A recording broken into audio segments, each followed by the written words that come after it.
Europe 1 Soir Week-end. 19h, 21h, Pascal de la Tour du Pin. Bonsoir Alexandre Touzé. Bonsoir. Vous êtes vice-président LR en charge de la sécurité au conseil départemental de l'Essonne. Axel Ronde, porte-parole du syndicat CFTC Police, va nous rejoindre. Évidemment, on avait envie de vous entendre et merci de vous exprimer ce soir sur Europe 1 après cette affaire épouvantable qui touche votre département. La petite Louise, 11 ans, retrouvée morte, poignardée dans un bois à Longjumeau, à 900 mètres de son collège d'Épinay-sur-Orge. Louise qui avait disparu à la sortie de son établissement scolaire ce vendredi dans l'après-midi. Il y a bien un couple qui a été placé en garde à vue, mais ce couple a été libéré. Ce soir, il y a donc un ou des tueurs qui sont dans la nature. J'imagine, Alexandre Touzé, qu'il y a une grande émotion, une grande peur dans votre département ce soir. Vous êtes en charge de la sécurité. Est-ce qu'il y a des mesures particulières qui ont été prises ? Oui, je pense que effectivement la police aura à cœur d'être présent aux abords de l'établissement, mais au regard des interrogations, et comme vous avez pu le dire, on n'a pas d'éléments tangibles à la fois sur l'origine de ce meurtre, qui l'a commis, dans quelles circonstances et pour quelle finalité. J'allais dire, l'inquiétude porte bien au-delà de ce collège, parce que au fond, c'est une famille qui est paisible, une jeune femme, une jeune adolescente qui vous a quitté, qui était connue comme étant très paisible, donc il n'y a pas de lien a priori établi. Effectivement, l'inquiétude, je pense, dépasse le cadre de cet établissement. Alexandre Touzé, vous êtes en charge de la sécurité au conseil départemental de l'Essonne et maire de Saint-Yon également. Je voulais vous demander, demain les enfants vont retourner dans ce collège. Est-ce qu'ils vont être pris en charge ? Est-ce qu'il y a une cellule psychologique qui va être mise en place pour répondre à leurs questions et à leurs inquiétudes ? Oui, dans le cadre de drames de cette ampleur, on a eu il y a quelques mois le drame de Chemseddine, un jeune qui avait été tué dans des circonstances bien différentes à Viry-Châtillon, près de son établissement. Il y a une cellule spécialisée avec des infirmiers, des psychologues, dont c'est le métier de prendre en charge ces traumatismes, d'avoir des temps d'écoute à la fois des temps d'écoute collectifs, mais aussi plus individuels à la demande, parce qu'effectivement c'est un choc pour les parents, un choc pour les collégiens, un choc aussi pour l'ensemble des encadrants éducatifs. Je pense à leurs enseignants, aux professeurs principaux, aux personnes d'encadrement qui travaillent dans ce collège. Et l'émotion sera naturellement très forte lundi matin, et c'est pour ça qu'il y a ces temps d'écoute avec des spécialistes, avec tout un travail à la fois d'écoute, mais aussi sur le moyen et long terme, comment revenir, sans oublier le drame, à une vie normale, parce qu'il va falloir entreprendre ce travail de résilience pour surmonter ce drame, en sachant que ce travail est beaucoup plus complexe quand on ne connaît pas la nature des faits et quand l'auteur n'est pas arrêté.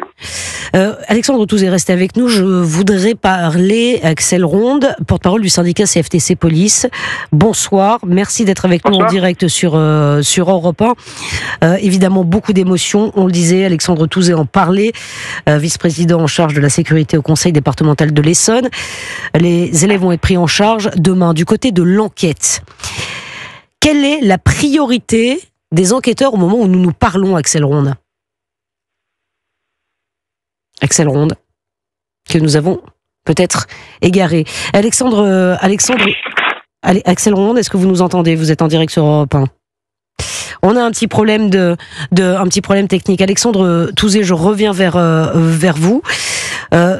Évidemment, les parents qui nous écoutent ce soir s'interrogent. Comment est-ce possible qu'un tel drame puisse arriver, que cette petite fille, à la sortie de son collège, il est 15h30 vendredi, puisse disparaître et se faire assassiner sauvagement.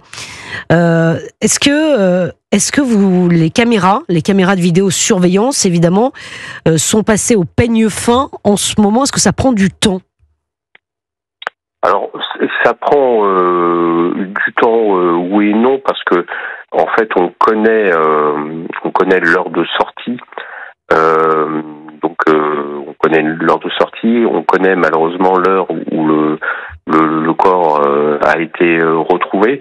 Il y a quelques caméras, il y a celle du collège, mais on n'a pas le droit de filmer, je dirais 3-4 mètres au-delà de la grille. Il y a les caméras de la ville.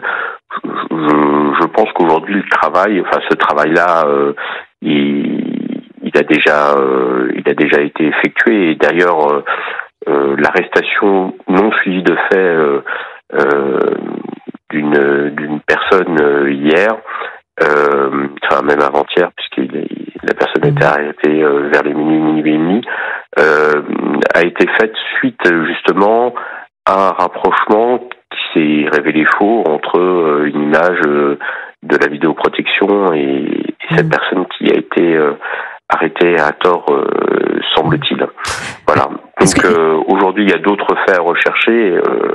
Le policier le dira mieux que moi, mais c'est l'ensemble des téléphones qui bornent près du lieu. C'est éventuellement rechercher des personnes qui pourraient ficher, qui pourraient être domiciliées ou se trouver en proximité du lieu. C'est des recherches aussi sur des relations, puisque aujourd'hui, effectivement, on n'a pas d'éléments, et c'est ce qui, à mon avis, contribue à l'inquiétude, c'est qu'on n'a pas d'éléments tangibles, il n'y a pas de piste qui ressort très clairement de cette enquête, et c'est ce qui, à mon avis, nourrit l'inquiétude.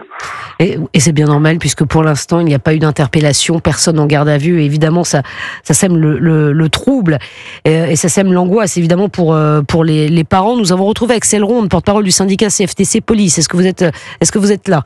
Oui, je vous entends. Vous m'entendez ? Oui. Voilà, et on vous entend. Je vous posais la question tout à l'heure. On a évoqué évidemment les images des caméras de vidéosurveillance qui sont passées au crible en ce moment par les enquêteurs pour essayer de retrouver des indices. Quelle est la priorité absolue, puisque maintenant ça fait 48 heures presque que la dépouille de Louise a été retrouvée. Quelle est la priorité absolue des enquêteurs sur quelle est leur priorité, sur quelle piste travaillent-ils, peuvent-ils travailler ?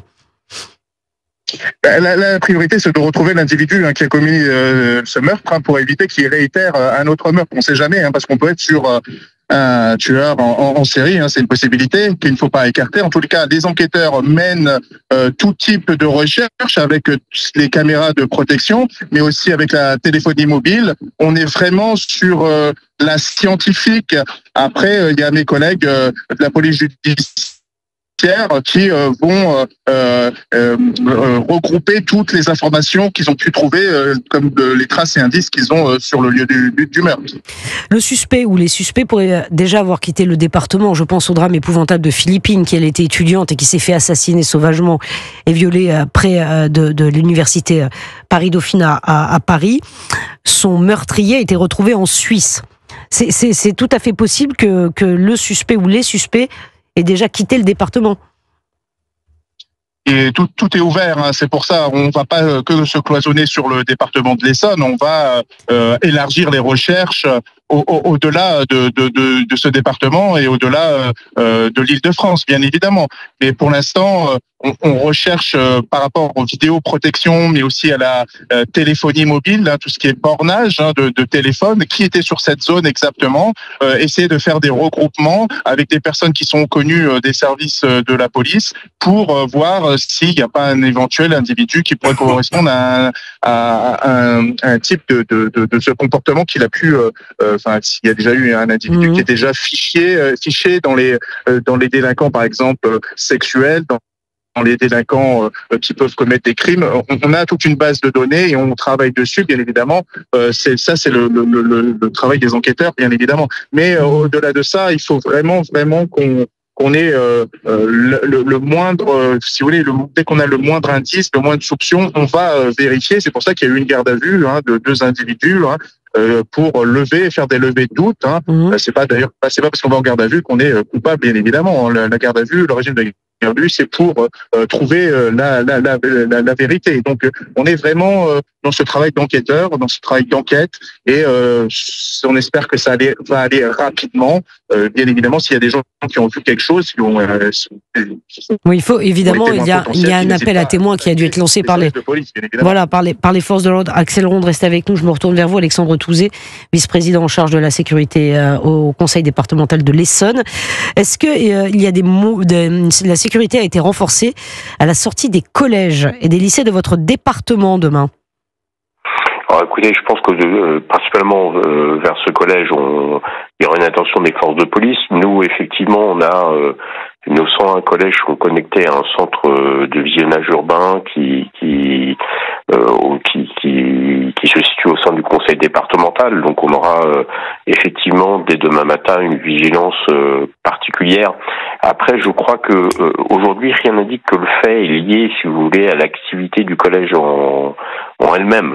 Rien ne dit que ce fait n'aurait pas pu être commis le week-end lors d'une balade en vélo, par exemple. Vous voyez. Donc je crois que malheureusement, bien sûr, il va y avoir un dispositif. J'ai pas de doute que demain la police sera près de l'établissement. Je vais même avec ma police municipale intercommunale demander que elle soit près des collèges qui sont pourtant un peu plus lointains de ce site. Mais si vous voulez, aujourd'hui, il n'y a pas de connexion entre le collège et le fait. Et peut-être que ce fait aurait pu être commis hors du temps scolaire et hors du temps. On ne sait pas ça encore, Alexandre Touzé, s'il n'y a pas de connexion. On ne sait pas, mais ou si c'est pas un individu dans le collège qui a poignardé cet enfant. Pour l'instant, on n'a pas d'éléments là-dessus. On n'a pas d'éléments. C'est pour ça que je pense que la présence policière, elle sera là pour rassurer. Mais on n'a pas d'éléments aujourd'hui pour dire que c'est lié, c'était spécifiquement fait dans le cadre du trajet.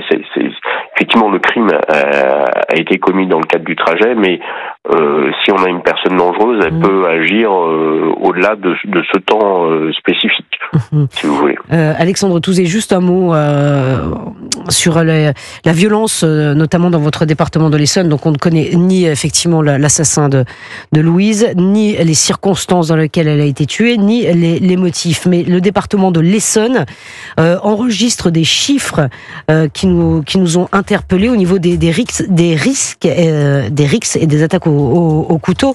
Ces chiffres, je les ai donc sous les yeux.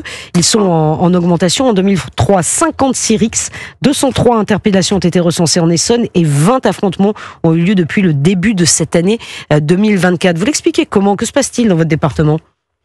Alors, vous relevez avec justesse qu'on a un département qui connaît des faits de violence importants, que ce soit des rixes, que ce soit les violences intrafamiliales, que ce soit la prostitution des mineurs. On a évidemment énormément de problèmes. Et en face, on a un autre souci, c'est qu'on a une présence de l'État judiciaire, éducatif, qui est très faible par rapport aux autres départements franciliens au regard de notre démographie et de son évolution.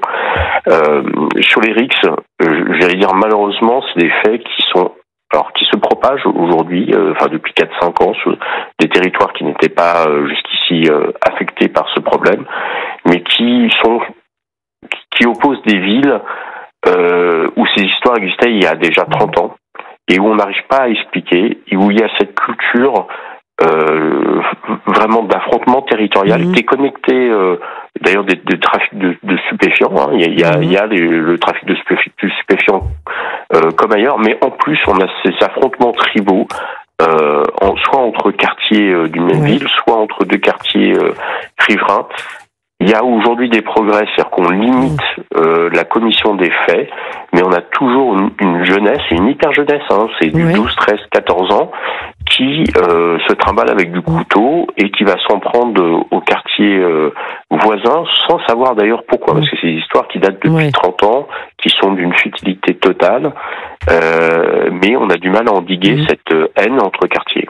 Merci beaucoup Alexandre Touzé, merci d'avoir été en direct avec nous, vice-président LR en charge de la sécurité dans le département de l'Essonne, et Alex Selleronde, merci beaucoup, porte-parole du syndicat CFTC Police, merci pour vos explications et vos éclairages. Il est 19h29 sur Europe 1.